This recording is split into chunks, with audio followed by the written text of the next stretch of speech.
Bernard, en deuxième partie, le sujet, c'est l'identité, la fausse identité. Quand on parle d'évolution, de développement, le mot identité revient souvent et on semble voir que l'équilibre de l'individu, sa force, il semble attirer de l'identité. On voit dans la société beaucoup de gens qui réalisent des travaux, des œuvres importantes. Et est-ce que ces gens qui ont un charisme, un potentiel extraordinaire, semble-t-il, du moins quand on les regarde, est-ce que ces gens-là ont ou disposent d'une grande identité? Est-ce qu'on pourrait dire un gars comme Bush, le président des États-Unis, que c'est un personnage qui a beaucoup d'identité? Les hommes dans le monde qui construisent, comme vous dites, ont une identité psychologique. Quand je parle d'identité de l'homme, quand je parle de l'identité au niveau de l'évolution, je parle d'une identité psychique. Et la différence entre les deux est très importante. L'identité psychologique, elle est basée sur le karma de l'homme. Un être humain, par exemple, qui naît dans une bonne famille, qui est dévolu à une bonne éducation, qui a des parents intelligents, qui va à l'université, à qui on donne les outils. C'est plus facile pour lui de se développer une identité psychologique dans le monde. Par contre, un individu pourrait naître dans une très bonne famille, ou pourrait naître dans une famille très difficile, puis en arriver un jour, à cause de son statut évolutif, au niveau de l'âme, à développer une identité psychique. Autrement dit, passer à travers toutes les difficultés qu'une mauvaise incarnation, techniquement, pourrait lui imposer. Mm-hmm. Simplement comme initiation pour la transmutation de son être, puis en arriver un jour à une identité intégrale. Donc, il ne bénéficierait pas nécessairement d'une identité psychologique. Il ne serait pas nécessairement un grand constructeur dans le monde, mais il pourrait être un grand constructeur dans un autre monde qui bénéficierait à ce monde-ci. Donc, l'identité psychique, c'est le résultat de l'évolution de l'âme par rapport à la pénétration de l'esprit pour souder avec l'ego, créer avec l'ego un axe. L'identité psychique ne peut pas être donnée à l'homme à partir de la société. L'identité psychologique, par contre, est donnée à l'homme par rapport à la société. Est-ce que c'est ça la mesure? C'est la différence fondamentale entre les deux. Souvent, par exemple, on va dire, on regarde les gens de la rue, les gens qui sont réellement là, démunis, les gens qui vivent dans les rues, dans les ruelles, les street people qu'on appelle. Puis, souvent, on regarde ces gens-là, puis on a de la sympathie pour eux autres, on a de la compassion. Puis on regarde leur passé, puis on voit que l'individu a eu des parents difficiles, ou eu des parents qui ne l'aimaient pas, ou ainsi de suite. Il y a eu beaucoup d'obstacles. Donc, il n'a pas pu développer d'identité psychologique. Si cet individu-là avait été une âme évoluée, il aurait pu passer par-dessus ça, intégrer toute cette énergie-là, et en arriver à développer une identité psychique. Là, vous allez me demander, mais un homme qui a une identité psychique, a-tu essentiellement une identité psychologique? La réponse, c'est oui. Par contre, quand on a une identité psychique, notre énergie ne peut plus être utilisée dans le même contexte qu'elle pourrait l'être si nous avions simplement une identité psychologique. Par exemple, si quelqu'un, puis c'est arrivé, si quelqu'un venait me voir puis me disait, bon ben Bernard Montréal, tu es un homme intéressant, on aimerait que tu travailles pour notre parti politique, que tu rentres dans le parti politique du pays ou de la province. Bon, à cause de, si je possédais simplement une identité psychologique, étant fortuné d'une bonne éducation, je pourrais dire, ouais, ça m'intéresserait, ça aller en politique, je pourrais faire des choses intéressantes, papa. Mais parce que j'ai une identité psychique qui précède en importance mon identité psychologique, je serais obligé de regarder ce que ça ferait un personnage comme le mien dans un corps politique. Qu'est-ce que ça ferait? Est-ce que ce serait ça souhaitable? Est-ce que ce serait utile? Est-ce que ce serait possible? Puis à ce moment-là, je serais obligé de tirer des conclusions négatives par rapport à cette activité-là, qui pourrait être, d'un point de vue créatif, extrêmement intéressant. Alors, à ce moment-là, si je veux être impliqué dans la politique, à ce moment-là, je vais le faire par personnage interposé. OK. Une personne, donc, la façon que vous parlez, l'identité psychologique, est-ce que c'est de la personnalité forte en réalité? Est-ce que ça ressemble? La personnalité psychologique, c'est de la personnalité qui est forte. L'identité psychologique, c'est une identité qui est basée sur la prédominance des voiles de l'ego. Autrement dit, un être humain peut bénéficier des voiles égoïques dans le sens qu'il peut bénéficier de son astral. Un individu qui a une forte identité psychologique va bénéficier de son caractère astral. Donc, ce n'est pas la transparence qui va ressortir de son ego, ça va être l'opacité, plus ou moins utile à son développement personnel ou plus ou moins utile au développement de la société. Exemple, un mafiosi, par exemple, peut avoir une identité psychologique très forte. Okay? Mais à cause des voiles égoïques, ce qui va bénéficier ou ne pas bénéficier à la société, ou bénéficier ou ne pas bénéficier à l'individu. Tandis que quand on parle d'une identité psychique, on parle de transparence égoïque. D'ailleurs, c'est ce qui la permet, c'est ce qui lui donne naissance, parce que pour avoir une identité psychique, il faut absolument, un jour ou l'autre, avoir un certain niveau de sensibilité à l'activité créative des forces de la lumière chez l'homme. Que cette perception soit télépathique, directe dans le mental, ou que cette perception se fasse au niveau du plexus solaire, qu'elle se fasse par un des centres psychiques de l'homme, c'est sans importance.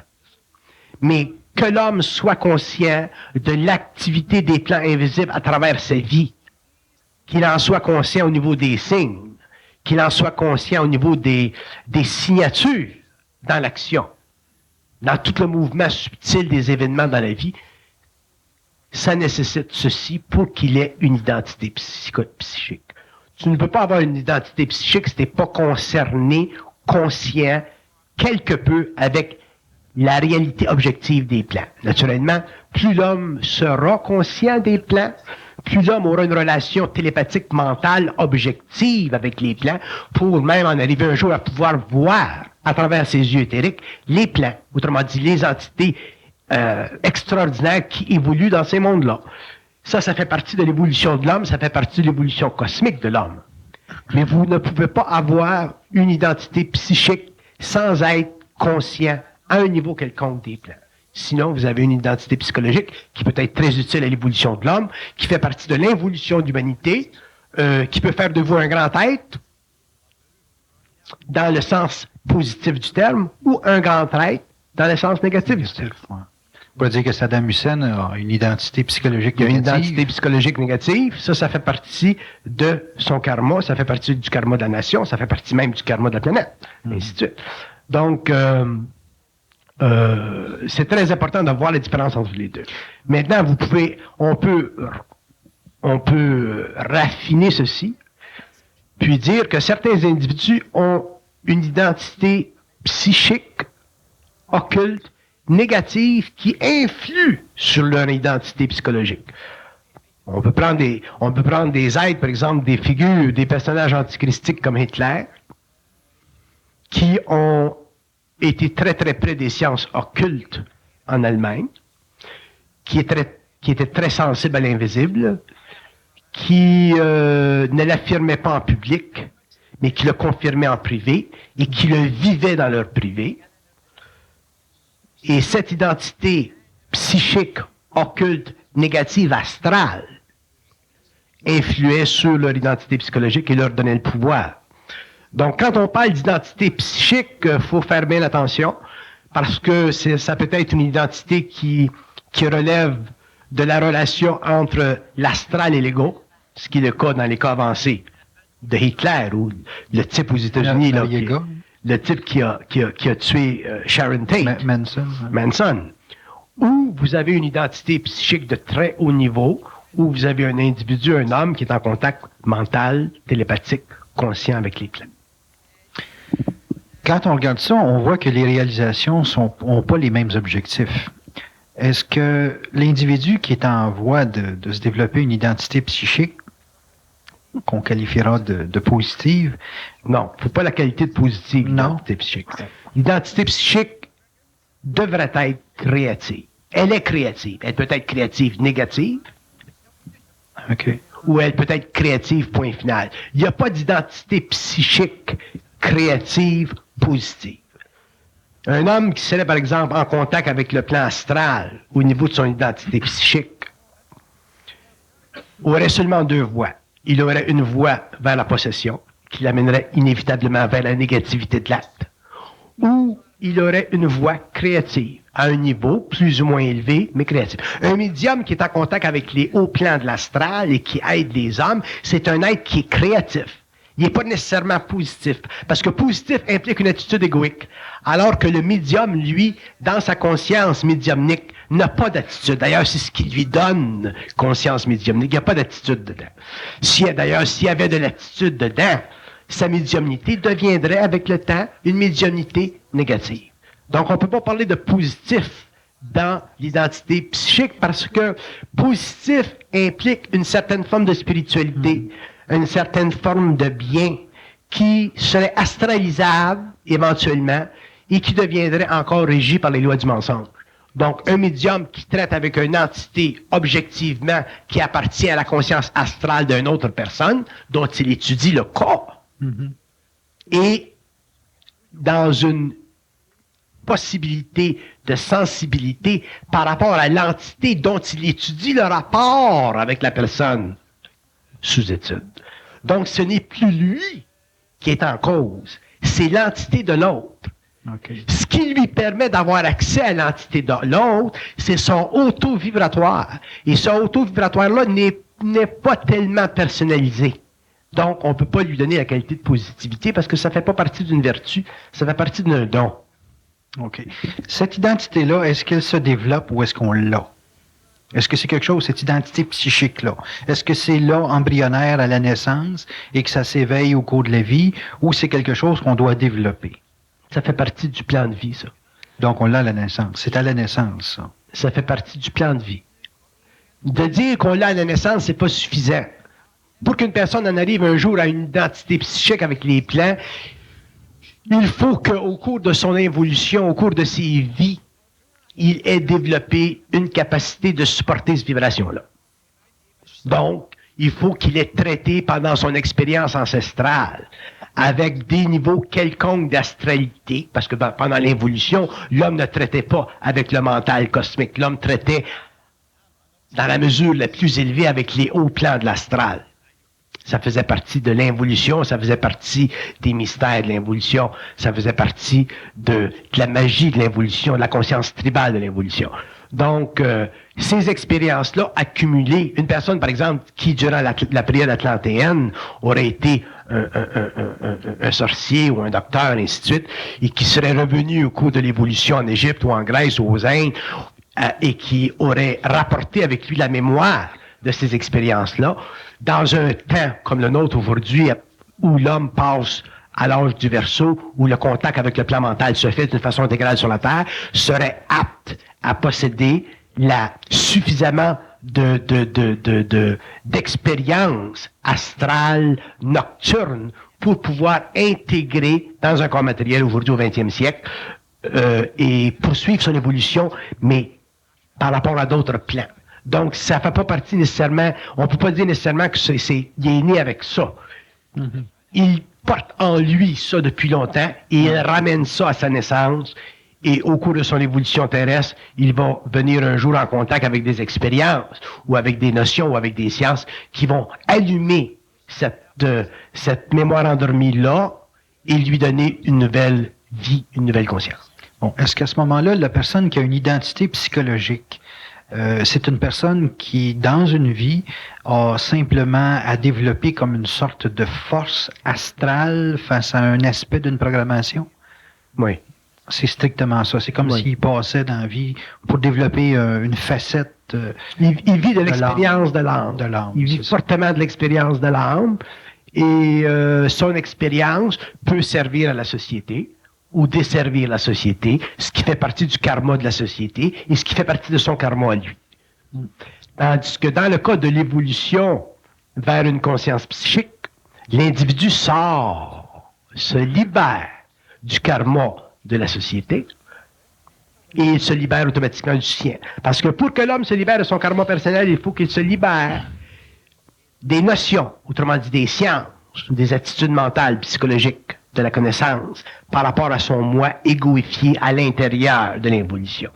C'est pour ça d'ailleurs que l'évolution solaire de l'homme, l'initiation solaire de l'homme nouveau sera très difficile sur le plan personnel, parce qu'il sera obligé d'être seul, de se tenir seul face à toute la mémoire de l'humanité, sans nécessairement entrer en guerre psychologique, sans nécessairement devenir anarchiste. L'homme conscient ne devient pas anarchiste, mais ou révolutionnaire, mais en lui-même transformer constamment la mémoire de l'humanité, c'est-à-dire l'impression qu'a créé la mémoire de l'humanité sur ses sens émotionnels et mentaux. Ça va l'amener à vivre une grande solitude par rapport à lui-même. Et cette solitude va devenir de plus en plus évidente au fur et à mesure où il va réaliser que sa conscience s'élargit pour amener vers lui des notions qui sont autres, qui ne font pas partie de la mémoire de l'humanité et que l'humanité ne peut pas absorber aujourd'hui globalement. Autrement dit, un homme ne pourrait pas aujourd'hui partir d'une science intérieure sur le plan de la psychologie ou sur le plan de la science matérielle et entrer de front dans l'establishment scientifique avec ces notions-là. Ça sera rejeté parce que ce sont des notions qui ne sont pas, que l'on ne peut pas soumettre à l'expérience technique empirique de la science. Donc, il sera obligé à ce moment-là de vivre une grande solitude psychologique qui l'amènerait à vivre une grande fortitude psychique. Et c'est ça qui créerait le lien entre le double ou l'ajusteur de pensée, la source, l'âme, l'ego, pour créer éventuellement l'axe nécessaire à l'identité universelle de l'homme. Dans ce que vous parlez souvent de transparence de l'ego qui permet finalement à l'individu de se manifester avec une certaine facilité psychiquement parlant. Cette transparence, moi j'ai un background qui est très astrologique. Est-ce qu'elle est possible à travers une programmation qui est très astrale? En ce sens que l'être, pendant toute sa vie, est comme, veut pas, le jouet des événements à caractère astral ou astrologique dans un sens, et il doit se défaire du caractère cyclique de ces choses-là. Est-ce qu'il est possible pour un individu d'être transparent à travers cette mécanique qui lui est comme imposée depuis des siècles? Ce n'est pas la mémoire de l'humanité qui est le problème. Ce ne sont pas nos sciences qui sont le problème. Ce sont nos attitudes par rapport aux sciences. Si on prend, par exemple, le hard science, qu'on appelle en anglais, les sciences dures, la physique, les maths, la chimie. Pour qu'un homme puisse entrer dans ce domaine-là et devenir efficace, autrement dit, bon étudiant, bon scientifique ou bon mathématicien, il est obligé de se soustraire temporairement de son psychisme. Pour la simple raison que le psychisme est tellement rapide et tellement ouvert à l'infinité que si l'homme traite avec des chiffres ou traite avec des notions scientifiques cartésiennes et en même temps traite avec le psychique, il va être déséquilibré. Ouais. Donc, s'il doit devenir scientifique, ingénieur, technicien, pour plus tard devenir psychique, il va passer par la première phase d'abord. Donc, il va devenir technicien, il va avoir son bac, il va avoir son doctorat, ainsi de suite, sa maîtrise. Mais à un certain moment donné, il va avoir un accident. Il va perdre sa femme, sa fille d'un accident. Ça va créer un choc au niveau du corps émotionnel. Et là, sa nouvelle vie va commencer. là, il va commencer à sortir de l'imposante plénitude qu'aura créé dans son mental la science technique, qui aura fermé son ego à un plus haut plan de conscience.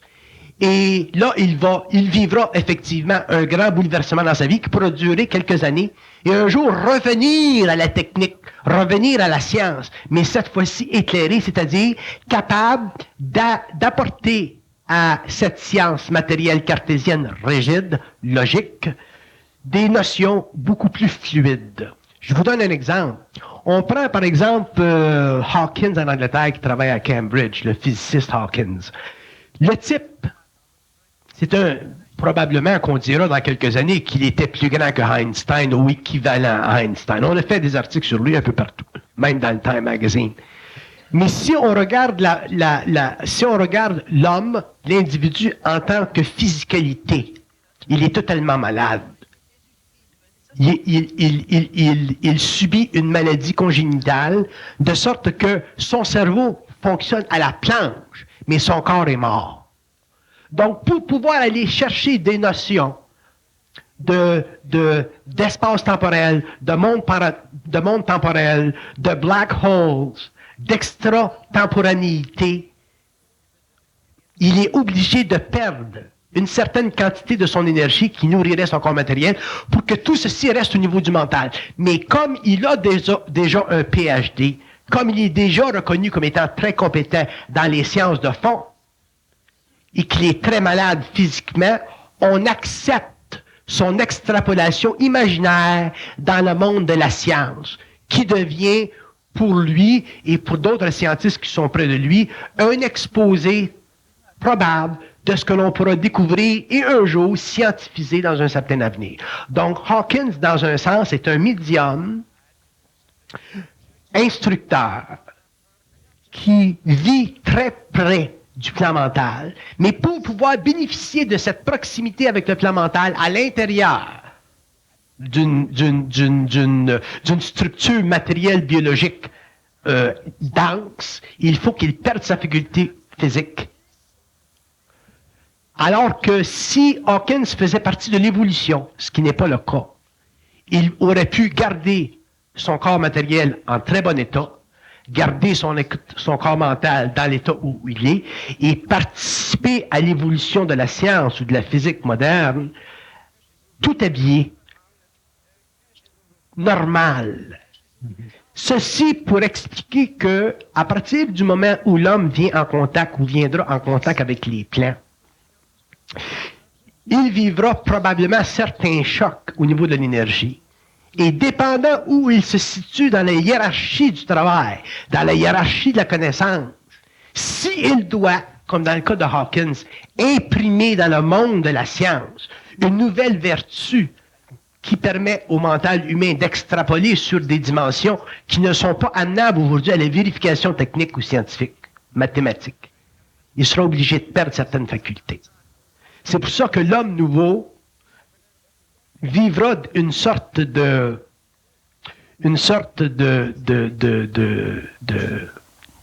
déplacement du centre de gravité de l'importance de sa conscience à travers un de ses corps. Dans ce sens que s'il a beaucoup de mémoire technique, il perdra un peu de mémoire technique pour laisser place à une nouvelle mémoire créative. Il doit canaliser beaucoup de cette énergie-là, elle devra, cette énergie-là, être remplacée d'autre chose. Il y aura une substitution. Dépendant de son karma, dépendant du karma de la société, dépendant de son rôle, ainsi de suite. Si je comprends bien, à ce moment-là, il y a comme une double programmation. Il y a une programmation pour une identité psychologique, comme vous parlez, là. Et puis il y a aussi une programmation pour une identité psychique. Très juste, oui. Cette programmation dans l'identité psychique, elle est toujours harmonisée à l'autre? Avec le temps. Avec le temps, elle s'harmonise à l'autre et éventuellement, l'homme redevient normal. Dans ce sens qu'il redevient anonyme. Il peut facilement passer en société parce qu'il vient à un point où il contrôle cette énergie-là. Mais lorsque l'énergie pénètre et qu'elle fait vibrer les corps et que l'homme est inconscient et qu'il s'aperçoit qu'il s'éveille en lui une grande conscience, Et surtout, si la conscience devient télépathique au niveau du mental, c'est évident que l'ego se pose la question au début. L'ego se dit, pourquoi moi, ainsi de suite, ainsi de suite. Et l'ego, ça lui prend des années pour en arriver à réellement équilibrer ça. Et c'est très important que l'homme en arrive à équilibrer son intérieur avec son extérieur. Et plus l'homme sera conscient, plus l'homme aura du discernement, plus l'homme sera lucide, plus le temps passera, plus l'homme sera capable d'équilibrer l'énergie de sa conscience qui explose, qui devient très volcanique, avec sa conscience normale de tous les jours. Et c'est ce test-là qui est ultimement le test de la réussite de la conscientisation de l'homme sur la Terre. Autrement dit, si je prends ma propre expérience en 69, alors que j'étais à l'université et qu'un jour, lorsque je suis venu chez moi, j'ai vécu cette fusion-là, que j'ai été obligé de sortir de l'université, que j'ai perdu toute ma mémoire psychologique, j'ai perdu toute ma personnalité. C'est au cours des années que j'en suis arrivé à pouvoir rééquilibrer deux mondes. Et l'homme en arrivera à rééquilibrer deux mondes. Effectivement, l'homme ne vivra pas nécessairement le choc d'une façon aussi intense que je l'ai vécu, parce que son rôle n'est pas le même. Mais le principe sera le même. C'est pour ça que c'est très important pour l'homme qui évolue de prendre conscience du besoin de la transparence égoïque. Autrement dit, quel que soit le niveau de conscience qu'il atteindra, quel que soit le niveau d'intelligence qu'il atteindra, quel que soit le niveau de médiumnité, de conscience télépathique, de voyance ou de faculté qu'il atteindra. Il ne faut pas que l'homme se prenne au sérieux. S'il se prend au sérieux, il va astraliser ses facultés et un jour, sa conscience en évolution va s'arrêter. C'est comme si on dirait il sera plafonné à un certain niveau. Et il y aura des aides. Et d'ailleurs, je connais des hommes qui sont plafonnés à un certain niveau et qui ne pourront pas aller plus loin parce qu'ils ne peuvent plus rendre leur conscience égoïque transparente. L'homme ne peut pas vibrer cette énergie un jour et la rendre utile à l'homme, dans quel que soit le domaine, sans qu'il soit reçu ou perçu dans une grande simplicité d'âme et d'esprit. Sinon, la force de cette énergie-là créerait des obstacles entre l'homme et lui-même, et empêcherait que cette énergie-là devienne fluide et s'expose et fasse avancer les choses. Donc, le phénomène de la transparence est très important et représente effectivement la réussite de la fusion. On pourrait dire que la transparence, dans la mesure où l'ego devient transparent, dans cette même mesure, l'ego devient facilement assimilable par l'étranger, par les étrangers, par les nations, par les peuples. Parce qu'à ce moment-là, l'énergie passe, mais elle respecte toujours les conditions psychologiques de l'ego en évolution. Donc, moi, quand je rencontre des Japonais, ou que je rencontre des Chinois, ou que je rencontre des Français, je puis très, très facilement prendre tout le temps nécessaire pour infiltrer leur conscience sans leur créer de choc, pour les amener finalement à voir que beaucoup de choses que je sais, eux savent, mais ils ne peuvent pas pour le moment les exprimer. Parce que quand vous parlez d'une identité psychologique chinoise ou que vous parlez d'une identité psychologique japonaise, c'est du stock. T'sais? C'est pas même amener un Chinois ou un Japonais à reconnaître ton esprit ou amener un Arabe musulman à reconnaître ton esprit, c'est beaucoup plus difficile ou c'est dans ce sens que ça nécessite beaucoup plus de doigté que d'amener un Canadien français à reconnaître ton esprit. Ouais. Parce que ce sont des peuples qui ont d'immenses et de profondes mémoires, profondes racines, surtout les Orientaux. Par contre, ils ont une très grande sensibilité. Et lorsque vous avez passé le cap de la mémoire de la race et que vous entrez simplement dans le terrain très riche de la conscience individuelle, vous voyez que les hommes sont effectivement très universels. Mais ça prend de la transparence. Si vous arrivez avec votre panache, puis vos grandes facultés de ci, puis de ça, mais vous êtes fait. Parce que l'homme, puis la raison pour laquelle vous êtes fait, c'est parce que l'homme, à partir du temps où la fusion s'établit sur la Terre, il est établi sur les plans. que l'homme n'a plus de maître. Donc, il n'y en a plus, il n'existe plus sur la Terre. Je parle cosmiquement.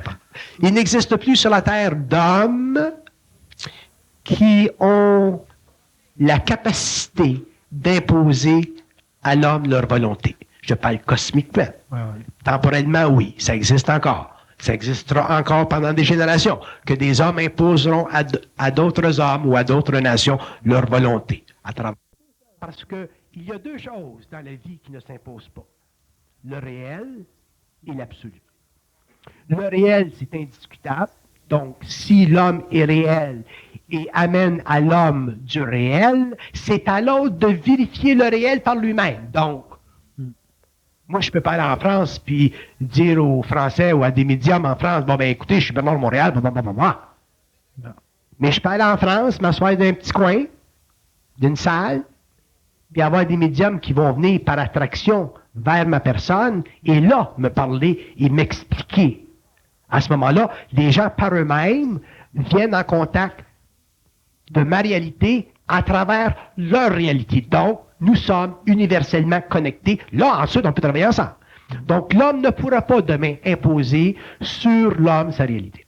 Et l'homme ne peut pas non plus imposer l'absolu, parce que l'absolu, c'est le résultat de la capacité de l'esprit d'aboutir de façon terminale, c'est-à-dire au niveau de l'ego, à la compassion intégrale des vertus de tous les esprits qui existent dans le monde mental. Ça veut dire que l'absolu, c'est la capacité du monde des esprits d'intervenir dans le mouvement psychologique de l'ego pour faire comprendre à l'ego qui est encastré dans une forme matérielle, l'infinité de la création. Et donc, expliquer à l'ego ce que ça veut dire Dieu, qu'est-ce que ça voulait dire Dieu, pourquoi est-ce que ça existe Dieu, ça existe-tu Dieu, qu'est-ce que c'est Dieu, il y en a combien de Dieu, y est-tu fini Dieu, y est-tu évolué Dieu, y évolue-tu Dieu, y a-tu fini d'évoluer Dieu, y a quel âge Dieu, y est-ce qui commence Dieu, y est-ce qui s'en va Dieu, quelle est la connexion entre l'homme et Dieu, y en a-tu une? Ainsi de suite, ainsi de suite, ainsi de suite. Donc, mais pour que l'homme puisse travailler avec ça, autrement dit, pour que l'homme puisse rentrer dans la communion des esprits alors qu'il est dans le corps matériel, ben, il ne peut pas se permettre d'avoir de reflet astral, c'est-à-dire, il ne peut pas avoir de carapace égoïque, sinon, il deviendrait absolument démoniaque, absolument imposé, absolument dominateur, absolument terrible pour l'homme. Ça sera pas un plaisir pour l'homme, ça sera une domination, ça sera un effondrement de la psychologie, de l'identité psychologique de l'autre ego, au lieu d'un événement dans la vie psychologique de l'autre ego pour l'amener finalement à son identité psychique. Donc, l'absolu et la réalité, ça ne s'impose pas, et c'est pour ça qu'au cours de l'évolution, nous rencontrerons des hommes, des femmes, des êtres dans différents pays qui ont cette sensibilité, et ce sont des êtres que nous pourrons facilement rencontrer, facilement échanger avec et facilement reconnaître qu'ils ont leur propre niveau de conscience. Mais un niveau de conscience qui est absolu dans la réceptivité, mais pas nécessairement absolu dans la créativité. Autrement dit, un grand médium, comme là, je vais aller en France, à Paris, là, au mois de septembre, je vais rencontrer des médiums, j'ai plein de choses à leur dire à ces gens-là. Pas pour les enseigner, mais pour leur faire réaliser leur lien avec ma personne.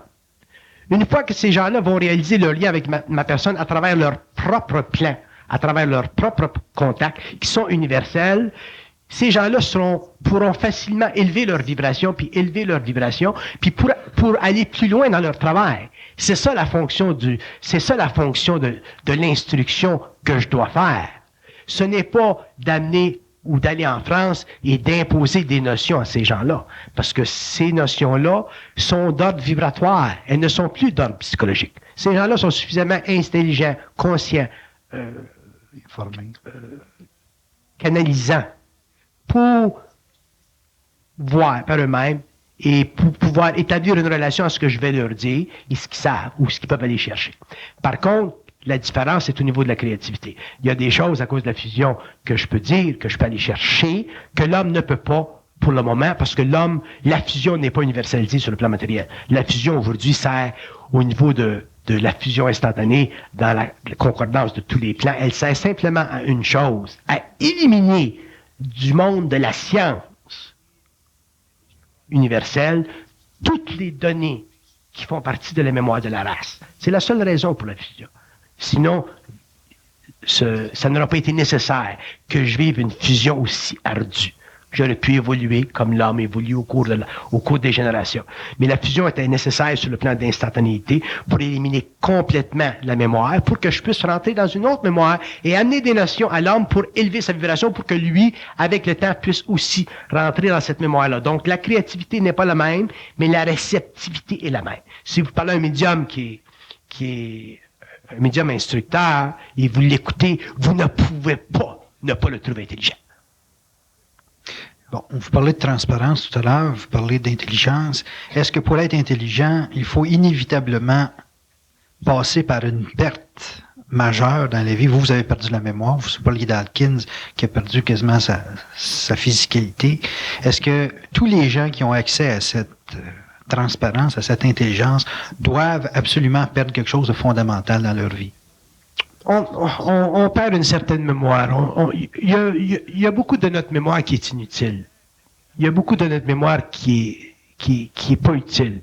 C'est cette mémoire-là c'est pas qu'on perd de la mémoire. Je peux pas dire que j'ai perdu ma mémoire, mais j'ai perdu une partie de la mémoire inutile. Vous avez perdu. Je vous donne un exemple. Je vous donne un exemple simpliste, là. Je me rappelle en 69, quand je suis revenu de la jungle, je rencontrais des amis à Montréal, puis je voulais présenter ma femme à mes amis, puis je disais, bon, ben, je te présente ma femme, comment est-ce qu'elle s'appelle donc? Bon. Alors, là, j'allais par en dedans, puis je disais, vous me crissez à paix. Puis on me répondait, sois patient, sois patient. Ça, c'était pourquoi? C'était pour me faire comprendre le processus, pour me faire comprendre que, effectivement, la pensée, surtout dans mon cas, et la parole dans mon cas, était très, très fusionnée avec le plan mental. Mais aujourd'hui, si je vais dans la rue puis je rencontre quelqu'un, je dis, bon, je vais te présenter ma femme, mais c'est évident que je la perds pas, ma mémoire. Elle revient tout de suite. Mm-hmm. Mais si c'était nécessaire, pour une raison quelconque, que je perde la mémoire de ma femme, je la perdrais. Je perdrais la mémoire, puis ça servirait à quelque chose. Donc, dans ce temps-là, ça avait servi à quelque chose. Ça avait certainement créé un choc à ma femme. Mais ça, dans mon cas personnel, ça m'a permis de réaliser que, effectivement, l'homme est très, très connecté. Puis avec le temps, mais ça s'est établi, ça, puis tu reprends ta mémoire. Je m'aperçois quand j'écris, j'ai beaucoup de mémoire, il y a beaucoup de mots qui viennent, beaucoup de vocabulaire qui ressortent, que je pourrais pas utiliser, par exemple, si je joue au Scrabble. Je suis absolument niaiseux si je joue au Scrabble. Si je joue au Scrabble, je suis absolument niaiseux. Pourquoi? Parce que si je ferais trop bon au Scrabble, je voudrais toujours jouer au Scrabble. Voilà, tu sais. Fait que c'est vibratoire, c'est comme jouer aux échecs. Tu sais, faut jouer aux échecs. Je suis allé en France, j'ai joué aux échecs contre le type qui a programmé Minitel. Bon, j'ai flanqué une volée, c'était nécessaire parce que j'avais quelque chose à faire. Puis après ça, ma fille était là, puis elle a joué aux échecs avec quelqu'un qui venait d'Afrique du Nord. Puis un type qui jouait pas beaucoup, qui jouait pas très bien. Elle l'a battu, puis après ça, le type il a demandé de jouer avec moi, puis j'ai perdu. Voilà-tu? Mm-hmm. Si l'ego est pas transparent, ça te donne une claque. Ouais. Si l'ego est transparent, tu comprends, le type était content de jouer un échec, puis de me battre quand j'avais battu le gars qui avait programmé Minitel. Ouais. Fait que ça fait partie des lois de l'esprit, des mouvements de l'esprit. Fait que quand je parle de transparence de l'ego, ce que je veux dire de façon brutale, ôte-toi le cul de là, puis le mien va rentrer. Dans le développement de l'identité psychologique, l'être veut réaliser quelque chose de matériel. Il veut écrire un livre, il veut faire une fondation, il veut être riche, il va avoir des possessions.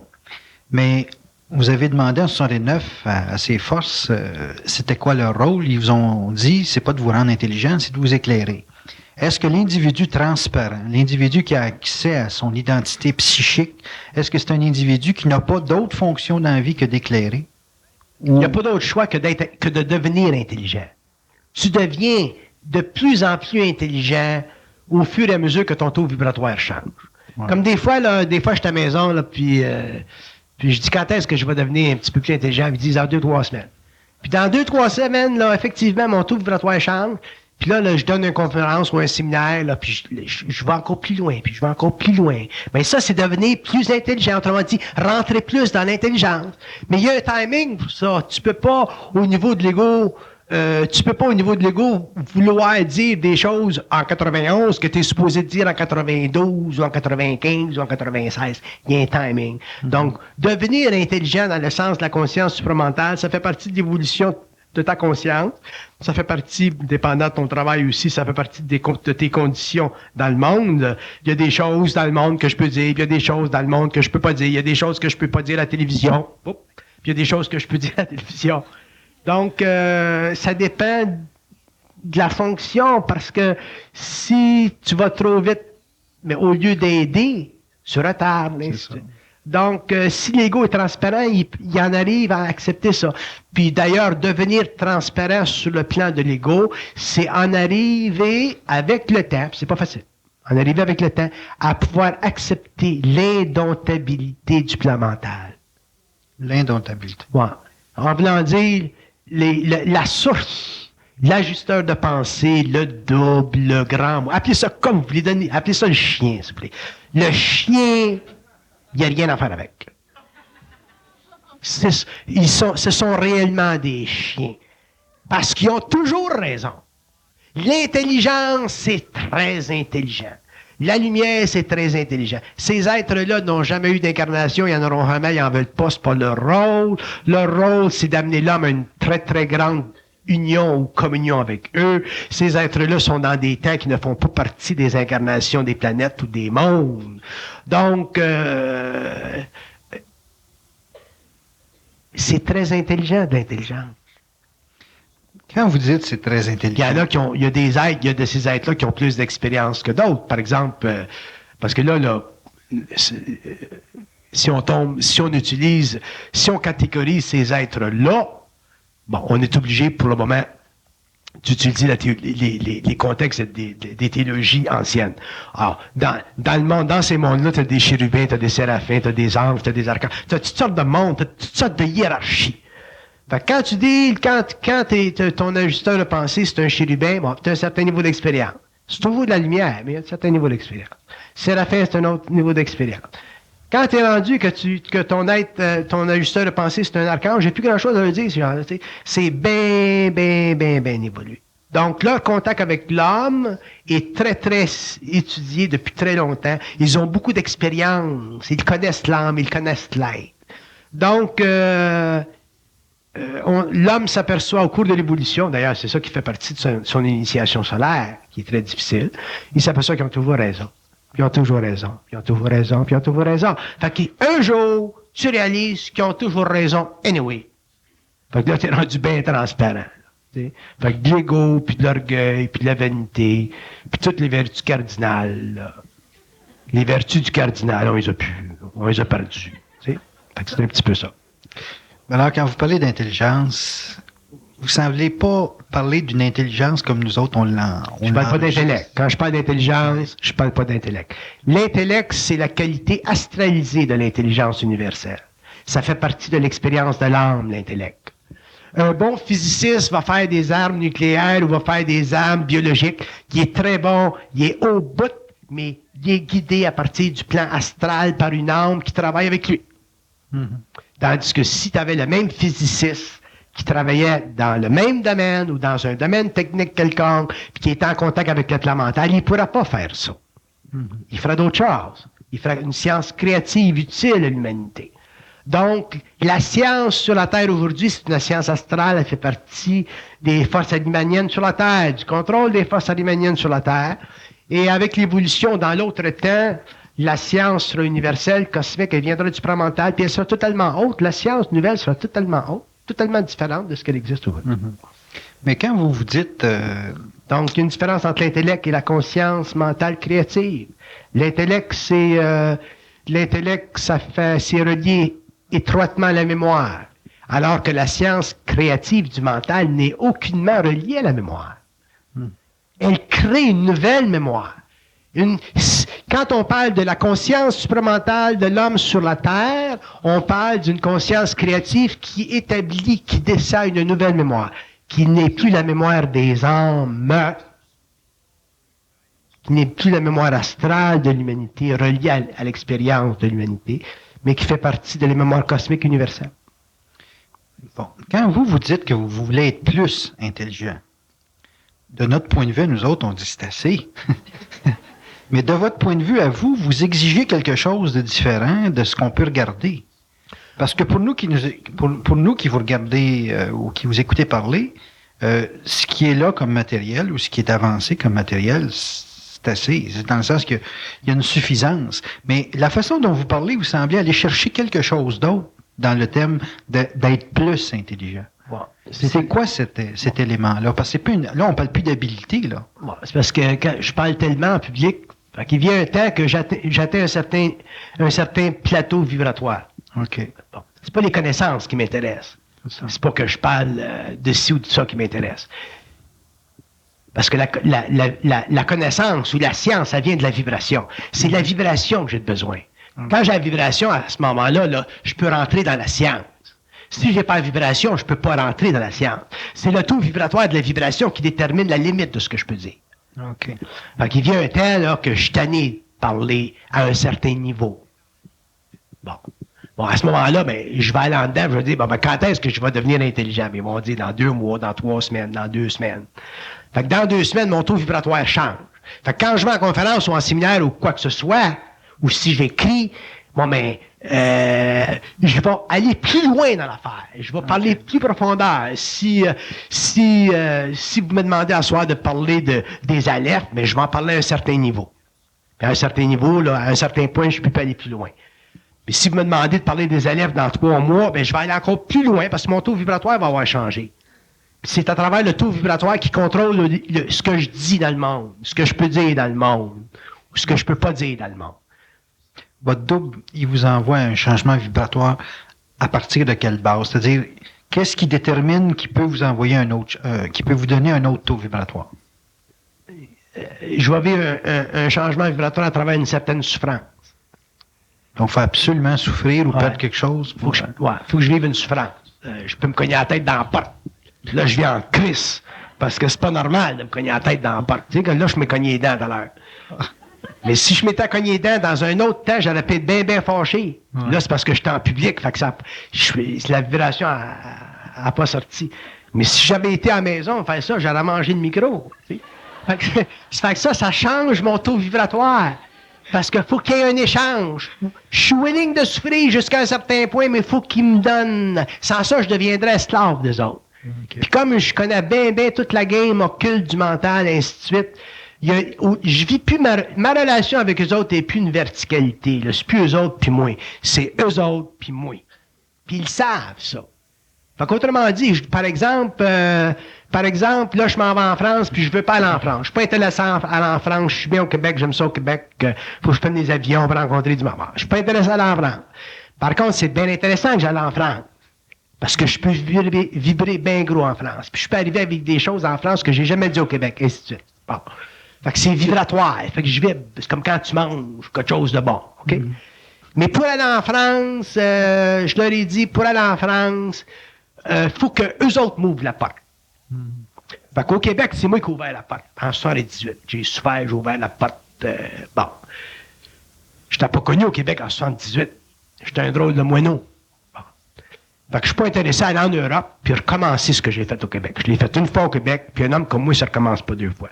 Fait que s'ils veulent que j'aille en France, il faut qu'ils m'ouvrent la porte. Fait que là, ils m'ont ouvert la porte. Ils ont envoyé ma femme en France. Ma femme est allée en France. Elle a rencontré des médiums en France. Les médiums en France ont vu ça. Ils ont vu mon livre, ils ont vu moi, ils ont vu tout. Fait qu'automatiquement, c'est facile d'aller en France, là, pour moi. Fait que ça, c'est une condition pour que j'aille en France. Pourquoi? Parce qu'il y a un équilibre entre moi et eux autres. Tandis qu'avant, en 78 ou en 69, s'il avait voulu que j'aille en France, je serais allé en France anyway.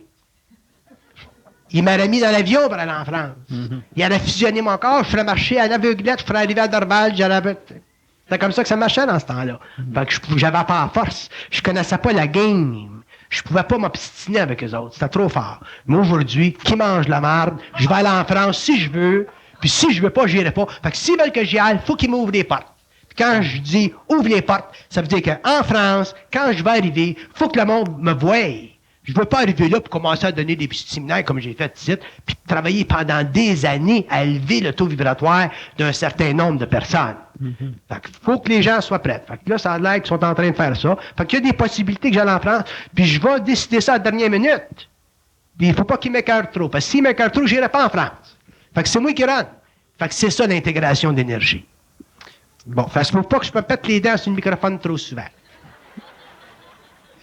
Bon, est-ce qu'on peut dire que là, à ce moment-là, pour vous, c'est ça être intelligent? C'est ça. C'est là que tu deviens réellement là, intelligent dans l'intelligence. Intelligent dans l'intelligence. Ouais. Ça, c'est comme le jaune d'œuf puis l'œuf. Oui. OK? Bon, ben, eux autres, là, il faut que tu deviennes le jaune d'œuf dans l'œuf, dans le blanc. Faut que tu te promènes dans le blanc, tu ne perds pas ton identité dans le blanc. Bon, moi, je suis rendu le jaune d'œuf dans le blanc. Voilà-tu? Avant, j'étais le blanc dans le jaune d'œuf. Voilà. Ça m'a pris 14 ans. Master, je suis le jaune d'œuf dans le blanc pis le sable. OK. Mais, Fait qu'en voulant dire, comme les Américains disent, don't fuck with me. OK. 69, 70, jusqu'à 78, on peut-tu dire qu'à ce moment-là, vous étiez intelligent? J'apprenais le processus. J'apprenais la game au cours des années. Tu sais, c'est comme en 80, c'est comme 4 ans, ça, après ma fusion, en 69, 73, j'étais à Vancouver. Puis tu sais, quand tu vis une fusion, t'es bien proche d'eux autres, parce qu'ils te parlent, puis tu deviens bien uni à eux autres. C'est ton chum. Tu sais. Puis, tu sais, quand tu te fais, il y a quelqu'un qui te parle pendant 24 heures par jour. 24 heures par jour pendant 40 ans, tu deviens bien proche. Tu sais. Puis un jour, beau niaiseux, là, je suis sur la rue, là, puis d'un coup, la communication, elle arrête. 2 minutes, hein? 2 minutes. Je me sentais tellement seul, j'en avais les larmes aux yeux. Demandez ça à ma femme. Je pleurais. Je m'ennuyais de mon char. Là, ils ont revenu sur le circuit, puis ils m'ont reparlé, puis ils m'ont dit, tu n'as encore pour 3 ans à comprendre. Là, ils m'ont bombardé encore pendant 3 ans de temps. Laisse-moi dire qu'après 7 ans, quand ils ont coupé le circuit, puis qu'ils ne me parlaient plus, pendant 1 semaine, 2 semaines, j'étais-tu content. Aujourd'hui, je suis capable de stander ça. Aujourd'hui, là, qu'ils me parlent pas, puis il faut pas qu'ils m'achalent trop, puis qu'ils me parlent quand je veux leur parler, et ainsi de suite. Fait que c'est une autre relation, puis ça, c'est très occulte. Puis quand l'homme est rendu, là, sur la terre, dans son corps physique, à pouvoir dicter les conditions de sa relation occulte avec le plan mental, laisse-moi te dire qu'il est skidoo.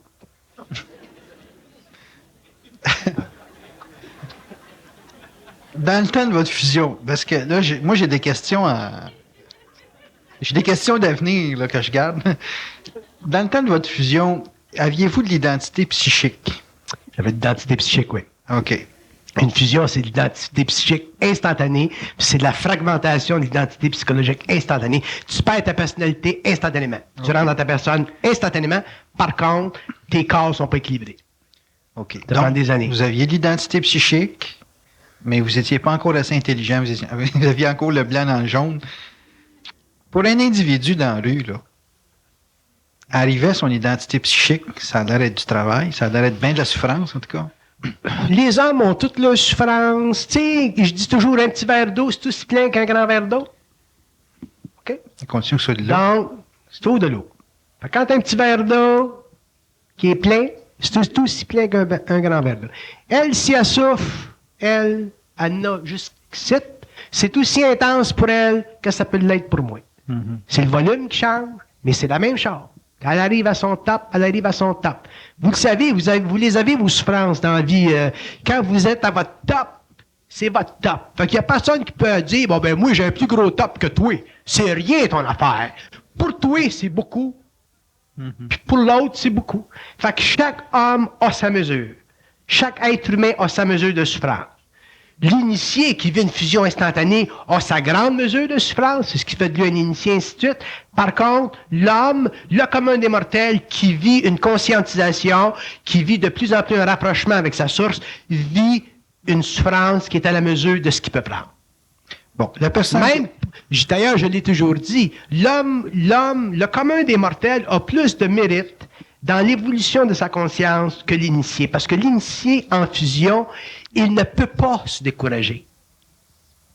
Il ne peut pas. Mm-hmm. Parce que, premièrement, sa pensée est totalement sous le contrôle de l'ajusteur. Il n'y a plus d'astral là, quand tu es en fusion. Donc, tu vas souffrir, tu vas passer par le petit trou, tu vas faire des choses que le monde va dire, c'est-tu incroyable? Mais tu n'as pas de mérite parce que tu es amené par fusion à seulement vivre une chose, la transmutation subtile de tes corps. Tandis que l'homme dans la rue, le commun des mortels, qui est arrivé à un niveau d'évolution qui lui permet de prendre conscience de son être intérieur, lui, il a beaucoup de mérite parce que il a une possibilité de défaillance. Tandis que l'initié en fusion, il n'y en a pas de possibilité de défaillance. Il y a seulement la grande possibilité de très grande souffrance. Il vit le martyre mental. Tandis que l'homme de la rue, il y a une possibilité de défaillance, il y a une possibilité de découragement. L'homme de la rue qui est encore dans un processus d'identité psychologique, puis qui est confronté à l'homme, à d'autres hommes de la rue, qui est confronté au travail, qui est confronté, qui n'a pas le contact mental télépathique pour lui expliquer tout ce qui se passe, pour lui, c'est très, très difficile. Tandis que pour l'initié, lui, qui se passe n'importe quoi, qui sort d'université, qui s'endalle dans le jungle, qui vise les expériences de la mort, qui a ses plans, qui rencontre des intelligences, puis qui soit testé constamment dans son plexus solaire, il est toujours assuré de ne pas être violé dans son intégralité parce que il est protégé par la fusion. Donc, tout ce qu'ils veulent, c'est du tuning. C'est comme un cristal, un initié. Un initié, c'est un cristal, puis ils font vibrer le cristal, puis ils font vibrer le cristal, puis ils font vibrer le cristal, jusqu'à temps que le cristal n'ait plus de faille et qu'il résonne à la plus haute vibration. Donc, à ce moment-là, la communication télépsychique se fait, et elle s'établit, puis l'initié devient totalement uni à eux, à ces forces de lumière-là. Donc, il n'y a pas de mérite. Effectivement, il y a une grande évolution au niveau des temps, mais il n'y a pas de mérite psychologique. Il y a simplement un grand mérite psychique. Tandis que l'homme, le commun des mortels a un grand mérite. C'est pour ça que les hommes en évolution, les êtres qui sont en rapport avec des hommes en évolution, doivent réellement prendre conscience de l'unicité de leur souffrance. Quand quelqu'un souffre dans sa conscience, quand quelqu'un souffre dans ses corps subtils, c'est très important que son ami ou des gens autour de lui prennent conscience de cette souffrance-là et essayent de les encourager, de les conseiller d'une façon intelligente pour qu'ils puissent aller plus loin et dépasser ultimement ces souffrances-là pour en réaliser l'illusion ultimement psychologique. On a tous un rôle à jouer, un par rapport à l'autre. Moi, je peux pas, dans ma vie, rencontrer tout le monde dans une relation personnelle, je peux pas. Mais si je pouvais faire ça, je pourrais facilement aider les gens à voir clair, puis voir clair, puis voir clair. Donc, je suis obligé de le faire à travers mes écrits ou mes conférences, ainsi de suite. Mais dans la vie de chacun de nous autres, il y a beaucoup de personnes autour de nous autres qui sont capables de nous aider à voir clair, parce que, objectivement, ils vivent pas la même vibration. On voit toujours plus facilement le problème de l'autre que l'autre ne voit pas. Et c'est là qu'il faut être suffisamment généreux pour amener notre discours vers ces gens-là et les aider dans leur souffrance, dans la mesure où ces gens-là sont suffisamment intelligents pour pouvoir démontrer dans un certain temps qu'ils évoluent. Sinon, là, on devient vampirisé. Tu peux pas piétiner indéfiniment dans la même situation avec une personne qui n'est pas capable de se redresser les manches et avancer. Sans ça, cette personne-là va te vampiriser et un jour, c'est toi qui vas perdre de l'énergie. Mais il y a des gens qui sont effectivement capables d'une certaine volonté, qui sont capables de voir et d'aller plus loin dans leurs illusions. Et s'il y en a qui sont capables de leur faire voir ça, et voir qu'il y a des résultats. Là, c'est intéressant de voir les gens avancer. Mais si les gens n'avancent pas, les gens s'entêtent dans leur égocentrisme, puis dans leurs illusions personnelles, dans leur astralité, à ce moment-là, il faut absolument couper avec eux autres et ne jamais les revoir. Parce que on retarde notre propre évolution et on ne peut pas les aider, anyway. Ça fait partie d'être intelligent. Dernière question. Est-ce que l'individu, dans sa vie du 20e siècle, pourra goûter de l'identité psychique? Oui. Il y en a déjà qui goûtent. Ouais. Je connais beaucoup d'individus qui goûtent de leur identité psychique et la seule chose qui devient pour eux nécessaire, c'est l'avancement de leur conscience sur le plan mental. Et ça se fait au fur et à mesure qu'ils passent à travers l'astral de leur conscience. Et un jour, ces hommes-là vont être suffisamment avancés sur le plan mental pour que se déclenche finalement le grand phénomène attendu sur la Terre de la communication télépathique à travers la conscience éthérique des hommes. Et l'homme sera en contact télépathique, autrement dit. L'homme pourra parler à l'homme dans sa tête et l'homme pourra le recevoir Et tu n'auras même plus besoin d'utiliser le téléphone pour parler à ces certaines personnes-là. Parce que justement, leur cristal sera suffisamment développé pour qu'ils puissent recevoir d'une façon directe, très claire, la voix qui vient d'ailleurs. Merci beaucoup, Bernard Montréal.